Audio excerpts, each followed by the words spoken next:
Marianne Lewis sat on the hard plastic chair across from the front desk, her hands folded neatly over a small, worn notebook. The spiral binding was bent, the cover soft from years of use. She had brought it everywhere for nearly 2 decades. No one had ever asked to see it.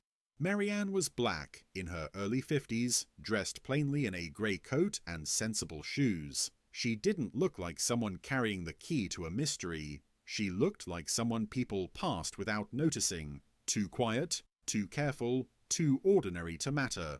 That was why they ignored her. "I called last week," she said softly to the officer behind the desk, "about the Riverside case, from 2004.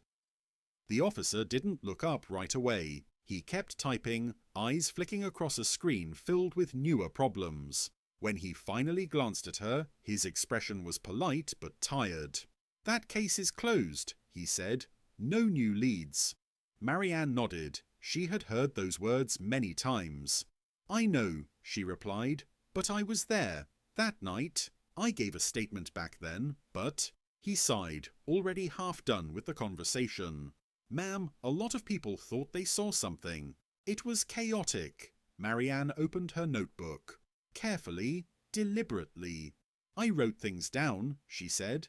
"Right after. Times, cars, what people were wearing, what they said." The officer glanced at the notebook, then back at her face. His eyes softened in the way people's did when they were about to dismiss someone kindly. "That was 20 years ago," he said. "Memories change."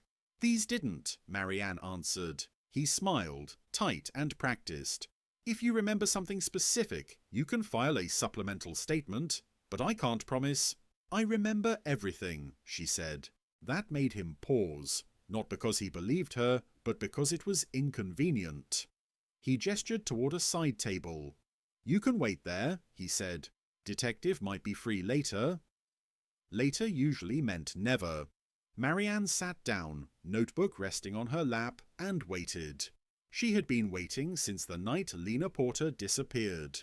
Back then, Marianne had been 32, working the late shift at a convenience store near the river. It was raining hard, the kind of rain that flattened sounds and smeared streetlights into long yellow lines. Lena had come in just before closing, young, nervous, arguing quietly with a man near the door. Marianne remembered the details because she always remembered details. The man's jacket was dark green, too thin for the weather. He smelled like gasoline and cigarettes. He tapped his keys when he got angry, twice, fast. Lena's hands were shaking when she paid. Marianne had written it all down when the police asked for witnesses. She had written more when they stopped asking. License plates she'd half seen. A van parked where it shouldn't have been. A watch on the man's wrist, silver cracked face, stopped at 9:14. The detectives back then had nodded, taken the statement, thanked her, and moved on. The case went cold within months. But Marianne never let it go.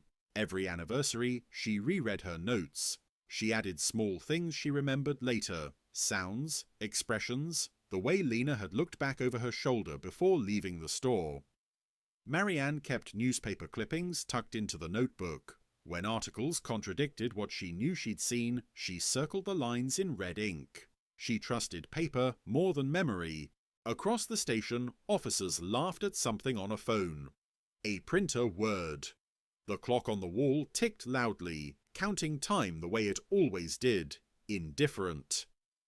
After nearly an hour, a detective finally emerged from the back offices. He glanced around, scanning for whoever was next. The desk officer pointed at Marianne with a shrug. "She's here about Riverside," he said. Again. The detective's shoulders sagged almost imperceptibly. Marianne stood. She held the notebook a little tighter now. They had ignored the witness because she wasn't loud, because she didn't demand attention, because she had shown up with handwritten notes instead of certainty wrapped in authority. They didn't know yet that those notes were about to do what 20 years of assumptions, theories, and missed chances had failed to do. They were about to solve the cold case, and Marianne Lewis was done waiting quietly to be heard. The detective's office was smaller than Marianne expected. 2 chairs, One desk cluttered with folders stacked in careful chaos. A window that looked out onto an alley where nothing ever seemed to change. The detective, his nameplate read H. Callahan, gestured for her to sit, already opening a file before she finished lowering herself into the chair. "I know this case," he said, tone neutral. "I inherited it when I transferred here. Riverside, young woman, vanished, presumed dead, no body, no solid suspect." Marianne nodded. "That's why it matters." He glanced up. "Ma'am, we've had psychics, confessions that went nowhere, people who suddenly remembered things years later." "I'm not sudden," Marianne said. "I've been consistent." That earned her a second look. She slid the notebook across the desk. Callahan hesitated before touching it, as if unsure whether this would be a waste of time or a complication he didn't need. He flipped it open anyway. The first pages were dated the night Lena disappeared. Times were written in neat block letters. 11:42 p.m. Lena enters store. 11:44 p.m. Male argues quietly. Keys tapping. 11:47 p.m. Van idling by River Access Road. Callahan frowned. "You wrote this that night?" he asked. "Yes." "And these later entries?" "Same notebook," Marianne said. "Different days." He turned pages faster now. Descriptions, sketches, small maps drawn in the margins, a partial license plate circled twice, a note about a silver watch, stopped at 9:14, underlined so hard the paper had nearly torn. Callahan leaned back slowly. "This wasn't in the original file," he said. Marianne's voice stayed calm. "They didn't ask for the notebook. They asked me to tell them what I remembered." "And you didn't push?" Marianne met his eyes. "I was told they had it handled." The detective exhaled through his nose. "Yeah," he said quietly. "That tracks."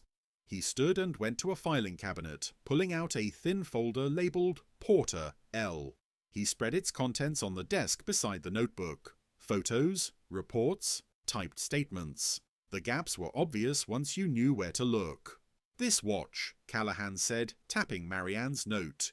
"You mentioned it in your original statement, but here it just says jewelry, no follow-up." "They told me it wasn't important," Marianne replied. "I wrote it anyway." Callahan flipped another page. "You noted a van near the River Access Road." "Yes. We had reports of a van," he said slowly. "Different colour, though." Marianne shook her head. "Same colour, different witness." Callahan froze. "What?" "They wrote it down wrong," Marianne said. "I circled it in the paper when the article came out." She turned the notebook around and pointed to a clipping taped inside. A red circle surrounded the printed words, "White van." Below it, Marianne had written, "It was beige, white under streetlight, beige in headlights." Callahan stared at it for a long moment. "Jesus," he muttered. He sat back down and began cross-referencing dates, times, addresses. He pulled up old call logs on his computer, squinting at a screen that looked like it hadn't been updated since the case went cold. "Why come back now?" he asked without looking up. Marianne folded her hands. "Because people stop being careful after enough time passes. And because someone mentioned the river cleanup on the news last month." Callahan's fingers paused over the keyboard. "What about it?" "They found personal items," Marianne said. "Didn't say what kind, just said non-evidentiary." Callahan slowly turned toward her. "You think they missed something," he said. "I think they didn't know what to look for," Marianne replied. The detective leaned back, eyes narrowing, not with skepticism this time, but with focus. "You understand," he said. "If this goes somewhere, it reopens everything. Careers, old mistakes." Marianne nodded. "I know." "And if it doesn't?" Marianne's voice didn't waver. "Then I'll keep showing up." That settled something. Callahan closed the file and tapped the notebook gently, like it was fragile. "Okay," he said. "Let's start over. From the beginning." For the first time in 20 years, someone wasn't asking Marianne to summarize, they were asking her to show the work. And as she began turning pages, the cold case, long buried under assumptions and impatience, started to breathe again. The case reopened quietly. No press release, no announcement, just a thin red sticker placed on an old file and a line added to the department's internal system. Status: active review. Marianne noticed the difference immediately. Callahan stopped calling her ma'am. He started calling her Marianne. They met 3 times that week. Always in the same small office. Always with the notebook open between them like a third presence in the room. Callahan stopped skimming and started reading. Slowly, carefully. He asked questions that weren't about memory anymore, but about logic. Why did you note the keys tapping? Why did you write down the time on the watch instead of just broken? What made you draw this map instead of describing it? Marianne answered patiently. Because habits tell you more than faces, she said. Because stopped watches means something went wrong suddenly. Because people remember pictures better than words. Callahan began cross-checking her notes against everything the department still had. Old dispatch logs, weather records, traffic camera archives that barely existed in 2004 but had been digitized years later and forgotten. Patterns emerged. The partial license plate Marianne had written down, dismissed back then as unreliable, matched a vehicle flagged years later in an unrelated assault case. Same river access road, same time window, different victim, same suspect, never charged. The silver watch became the turning point. Marianne's note about it stopping at 9:14 had seemed trivial to earlier detectives. Callahan thought differently. He pulled evidence logs from property seizures made near the river over the past 20 years. There it was. A watch recovered during a routine arrest in 2006. Logged vaguely, never connected to the Porter case because no one had been looking for it. The watch had stopped at 9:14. When Callahan placed it next to Marianne's notebook, the room went very quiet. This wasn't coincidence, he said. Marianne nodded. It never is. They brought in a forensic analyst, then another detective. The circle widened slowly, carefully, because reopening a cold case didn't just mean chasing truth, it meant exposing neglect.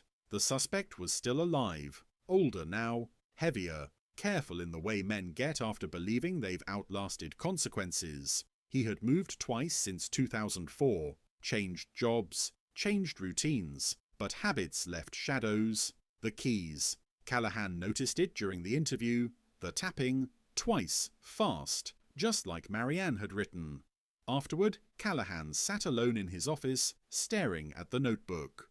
"Why do you write everything down?" he asked her later. Marianne didn't answer right away. "Because people forget," she said finally, "and forgetting is convenient." By the end of the month, the evidence lined up cleanly, too cleanly to ignore. The suspect was arrested quietly one morning as he left for work. No cameras, no spectacle, just handcuffs clicking shut. When Callahan called Marianne with the news, she closed her eyes and sat down at her kitchen table. "Thank you," he said, "for not letting this go." Marianne looked at the notebook in front of her. The cover was frayed now. Pages yellowed, corners bent from being opened and closed hundreds of times. "I didn't do this," she said. "I just kept it."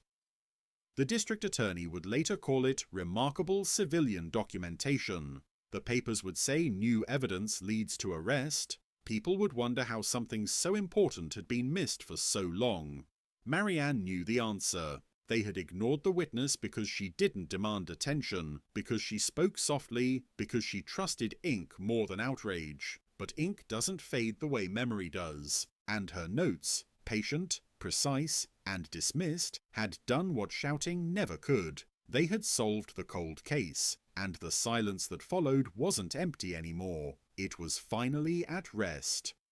The trial didn't happen quickly. Nothing meaningful ever did. Months passed as motions were filed, evidence reviewed, old mistakes exposed carefully and without apology. The defense tried to frame the case as coincidence layered onto aging memories. They questioned timelines, suggested contamination. implied that a witness who kept notes for 20 years was not diligent, but obsessed. Marianne listened to all of it from the gallery, hands folded, notebook resting in her lap like it always had.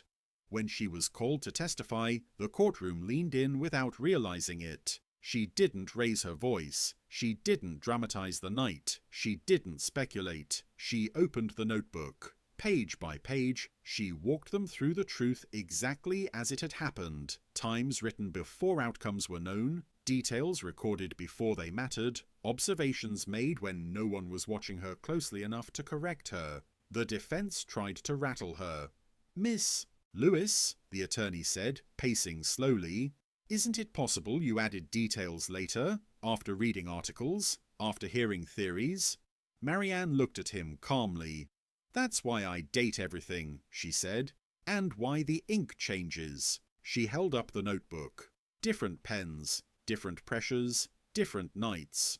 The courtroom went quiet. When the silver watch was entered into evidence, stopped at 9:14, just as she'd written 2 decades earlier, the jury didn't look at the defendant. They looked at Marianne. The verdict came back guilty. No cheers, no gasps. Just a collective exhale that felt like something heavy finally being set down. Outside the courthouse, reporters waited, microphones extended, eager to frame the story as a miracle, a twist, a stunning turn of events. Marianne declined to speak. Later, alone at home, she sat at her kitchen table and opened the notebook one last time. She flipped to the first page, then the last. 20 years of ink, of patience, of being ignored without surrendering the truth. She closed it gently and placed it in a drawer, not because it was no longer important, but because its work was done. The police department issued a statement acknowledging a critical oversight in early witness follow-up. Training protocols were updated. Cold case units began re-examining files with fresh eyes. Someone suggested creating a civilian documentation initiative. They named it after a procedure, not after her. Marianne didn't mind. She returned to her life quietly. Morning walks, work, evenings that felt lighter than they had in years. Sometimes she caught herself listening more closely to small sounds, the tap of keys, the rhythm of footsteps, not because she was searching, but because attention had become part of who she was. They had ignored the witness because she didn't fit their idea of urgency, because she trusted paper over volume, because she showed up with notes instead of demands. Her notes solved the cold case not by forcing their way in, but by waiting, intact, until the truth was ready to be seen. And in the end, that was enough, because justice doesn't always arrive loudly. Sometimes it comes quietly, in careful handwriting, carried patiently by someone the world thought it could afford not to listen to, until it couldn't anymore.